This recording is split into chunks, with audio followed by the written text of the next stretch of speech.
வாழைப்பூ கூட்டு பண்ணுறதுக்கு சிறுபருப்பை நல்லா கழுவிட்டு குக்கரில் சேர்த்துக்கோங்க. கூடவே ஒரு பெரிய தக்காளி, ஒரு பெரிய வெங்காயம், கூடவே 5-6 பூண்டு பல், 2 பச்சை மிளகா, குட்டி குட்டியாக நறுக்கி வச்சிருக்கிற வாழைப்பூ எல்லாத்தையும் சேர்த்துட்டு 1/2 டேபிள் ஸ்பூன் அளவுக்கு வீட்டில் அரைச்ச குழம்பு மிளகாத்தூள், 1 சிட்டிகை மஞ்சத்தூள், தேவையான அளவு உப்பு, தேவையான அளவு தண்ணி சேர்த்து நல்லா மிக்ஸ் பண்ணிக்கலாம்.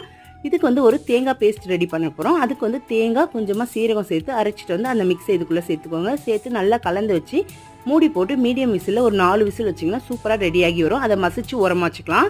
ஸ்டவ் ஆன் பண்ணி பேனில் எண்ணெய் சேர்த்துக்கோங்க. எண்ணெய் சூடானோன்னா கடுகு, சீரகம், வரமிளகா, சின்ன வெங்காயம், கருவேப்பிலை, தேவையான அளவு உப்பு சேர்த்து நல்லா இதை மிக்ஸ் பண்ணிக்கோங்க.